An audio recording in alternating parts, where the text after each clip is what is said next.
Hello दोस्तों, आप सभी का स्वागत है haunted stories in Hindi. Hello दोस्तों, मैं पुनीत आप सभी का स्वागत करता हूँ हॉन्टेड स्टोरीज इन हिंदी में। और आज मैं आप सभी के लिए ब्लैक मैजिक की कुछ सच्ची डरावनी कहानियाँ लेकर आ गया हूँ। तो अगर आज की वीडियो आपको अच्छी लगे तो वीडियो को एक लाइक करके चैनल को जरूर सब्सक्राइब करिएगा। और हाँ दोस्तों, कमेंट सेक्शन में एक हाइप का नया ऑप्शन आया है, उसको भी जरूर दबाइएगा। इससे ये होगा कि हमारी वीडियोस को और भी ज़्यादा रीच मिलेगी। तो चलिए इसी के साथ हम बढ़ते हैं अपनी पहली घटना की तरफ। तो आज की जो पहली घटना है वो हमारे साथ शेयर की है रोहित जी ने। तो आगे की घटना हम रोहित जी के ही पॉइंट ऑफ व्यू से सुनेंगे। हेलो दोस्तों, मेरा नाम रोहित है। यह बात करीब 2 साल पुरानी है, जब मैं नई नई नौकरी के लिए शहर में शिफ्ट हुआ था। पैसों की कमी थी तो सस्ता फ्लैट ढूंढ रहा था। बड़ी मुश्किल के बाद एक पुरानी सी बिल्डिंग में मुझे एक कमरा मिल गया। किराया इतना कम था कि मुझे लगा कहीं धोखा ना हो, मगर मकान मालिक ने बड़े आराम से मुझे चाबी पकड़ा दी। फ्लैट तीसरी मंजिल पर था, आखिरी सिरे पर, और सामने ही एक और फ्लैट था जिसका दरवाजा हमेशा बंद रहता था। उस दिन मैं सामान शिफ्ट कर रहा था। शाम के तकरीबन 5 बजे के करीब सामान रखते रखते मेरी नज़र उस बंद फ्लैट पर पड़ी। दरवाजे के नीचे से मुझे सफ़ेद कलर के कुछ निशान बने हुए दिखाई दे रहे थे, और ऊपर लाल सूखे धब्बे जैसा सिंदूर और राख रखी हुई थी। मैंने सोचा कोई पूजा पाठ टोटका होगा और उसके ऊपर ज़्यादा ध्यान नहीं दिया। रात को करीब जब मैं बाहर निकला तो मैंने देखा कि एक बूढ़ी औरत हॉलवे में खड़ी है। वो बेहद दुबली और पतली थी, काली शॉल में लिपटी हुई, आंखें धुंधली जैसी थी, जैसे उसके आंखों में दूध उतर आया हो। वह धीरे से बोली, नए आए हो? उसकी खरखराती आवाज़ सुनकर मुझे अजीब सा डर लगा। मैं मुस्कुराकर बोल पड़ा, हाँ, मैं आज ही यहाँ पर शिफ्ट हुआ हूँ। और उसके बाद वो बस मुझे घूरती रही, फिर बिना कुछ कहे अपने कमरे में चली गई। और उसके बाद बहुत सी अजीब चीजें होने लगी। रात को मुझे उसके कमरे से हल्के हल्के मंत्र जाप जैसी आवाज आती थी। कॉरिडोर में हर समय जली हुई जड़ी बूटी और किसी सड़ी हुई चीज की बदबू हमेशा रहती थी। सुबह उठकर कई बार मैंने देखा कि मेरे दरवाजे के बाहर नींबू जिसके अंदर कील गड़ी होती थी, कभी कोई मिट्टी की गुड़िया पड़ी होती थी। मैं खुद को समझाता रहा कि यह सब उसका कोई धार्मिक टोटका होगा, लेकिन मन में डर बैठ गया था। एक बार मुझे ऑफिस से आते समय बहुत लेट हो गया, और जब मैं अपने फ्लैट तक पहुंचा तो मैंने देखा कि वह औरत मेरे दरवाजे की तरफ मुंह करके खड़ी थी और आंख बंद करके अपने होठ हिला रही थी। मैंने घबरा कर बोला, माफ कीजिए, आपको कुछ चाहिए क्या? कि तभी वह अचानक मेरी तरफ मुड़ी। उसकी आंखें चौड़ी थी और बस मुझे घूर रही थी, और उसके बाद कुछ कहे बिना अपने कमरे में घुस गई।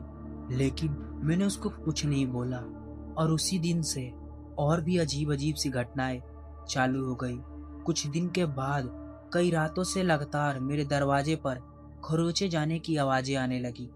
कभी लगा जैसे कोई नाखून से दरवाजा खुरेद रहा हो। एक रात मैंने हिम्मत करके अंदर से ही चिल्लाया, बस करो वरना मैं पुलिस बुला लूंगा। कुछ देर तक तो सन्नाटा रहा, फिर उस औरत के कमरे से धीमी धीमी हंसी की आवाज आने लगी, सूखी और डरावनी हंसी। उस हंसी ने तो मेरी नींद उड़ा दी थी। उसके बाद मेरी हालत और बिगड़ने लगी। सुबह उठता तो हाथ पांव पर नीले काले निशान मिलते थे, और खाने में भी अब राख जैसा स्वाद आने लगा था। रात को सपने में वही औरत दिखाई देती थी, मेरे बिस्तर के पास खड़ी हुई, कुछ फुसफुसाती हुई। फिर एक दिन की बात है, जब मैं सुबह उठा तो मैंने देखा कि आईने पर काली हथेलियों के काले धब्बे पड़े हुए हैं। मैंने मकान मालिक को फोन किया तो उसने कहा कि बेटा, ये सच है कि उस औरत से सभी डरते हैं। लोग कहते हैं कि वो काला जादू करती है। सामने वाले फ्लैट में जिसमें तुम रहते हो उसमें कोई नहीं टिक पाता है। यह बात सुनने के बाद मेरे पैरों तले जमीन खिसक गई। अब मैं उस फ्लैट में और नहीं रहना चाहता था, लेकिन मैंने 1 महीने का किराया एडवांस दे दिया था। उस रात मैं सचमुच डर के मारे सो नहीं पाया। सीने पर इतना बोझ लग रहा था। और उसके बाद मैंने तय किया कि जब मेरा महीना पूरा हो जाएगा तो मैं यहाँ से चला जाऊंगा। लेकिन उस रात मेरे साथ जो हुआ, उसके बाद तो मैंने अगले ही दिन वो फ्लैट खाली कर दिया। उस रात मैं सोया हुआ था कि तभी मेरे सीने पर अजीब सा बोझ लगने लगा, जैसे कोई मेरे सीने पर बैठा हो। और मुझे ऐसा लग रहा था जैसे मेरी सांसें बंद हो जाएगी। उस वक्त मुझे समझ आ गया कि अगर मैं यहाँ और रहा तो शायद मेरी जान जा सकती है। अगली ही सुबह मैंने बैग पैक किया और मकान मालिक को चाबी थमा दी। उसने कुछ पूछना चाहा, लेकिन मैंने उससे कुछ नहीं कहा, सीधा वहां से निकल गया।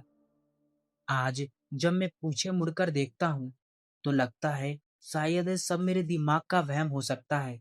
लेकिन उस वक्त उन खरोचे जाने की आवाज, आईने पर वो काली हथेलियों के निशान, उस औरत की हंसी, सब कुछ इतना असली लग रहा था कि मैं उसे कभी नहीं भूल सकता। मैं बस इतना जानता हूँ, उस दिन अगर मैं वहां से नहीं निकला होता तो शायद आज मैं जिंदा ना होता। तो दोस्तों, यह थी हमारी पहली घटना जिसको हमारे साथ रोहित जी ने शेयर की। आप लोगों को क्या लगता है, क्या उस बुढ़िया ने वाकई में रोहित के ऊपर काला जादू किया था, या फिर वे सब उसका केवल वहम था? कमेंट बॉक्स में जरूर बताएं। तो चलिए इसी के साथ हम बढ़ते हैं अपनी अगली कहानी की तरफ। आज की जो दूसरी कहानी है हमारे साथ शेयर की है नेहा जी ने। तो आगे की घटना हम नेहा जी के ही पॉइंट ऑफ व्यू से सुनेंगे। मेरा नाम नेहा है। यह बात तब की है जब मैं अपनी फैमिली के साथ अमेरिका में रहा करती थी। हमारा नया नया सा घर था, एकदम शांत सी कॉलोनी में। शुरुआत में सब कुछ बिल्कुल नॉर्मल था। कुछ हफ्तों के बाद हमारे पड़ोस वाले घर में एक फैमिली शिफ्ट हुई। उनके साथ उनकी एक छोटी बेटी थी, करीब 5 या 6 साल की। एक दिन मैं अपनी बालकनी में खड़ी थी, नीचे वही बच्ची खेल रही थी। खेलते खेलते उसकी बॉल उछलकर मेरी बालकनी में आ गिरी। वे ऊपर आई और बोली, दीदी मेरी बॉल दे दो। उस वक्त पता नहीं क्यों मुझे बहुत चिड़चिड़ापन महसूस हुआ।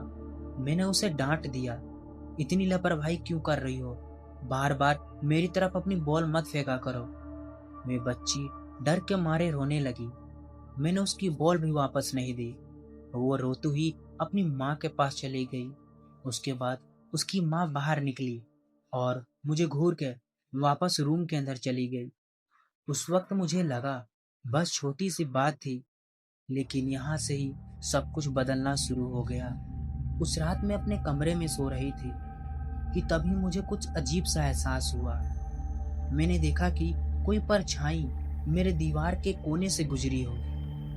पहले मैंने सोचा शायद ये कोई वहम होगा, लेकिन अगले दिन फिर वही परछाई उसी खिड़की के पास खड़ी थी। धीरे धीरे ये सारी चीजें बढ़ती चली गई।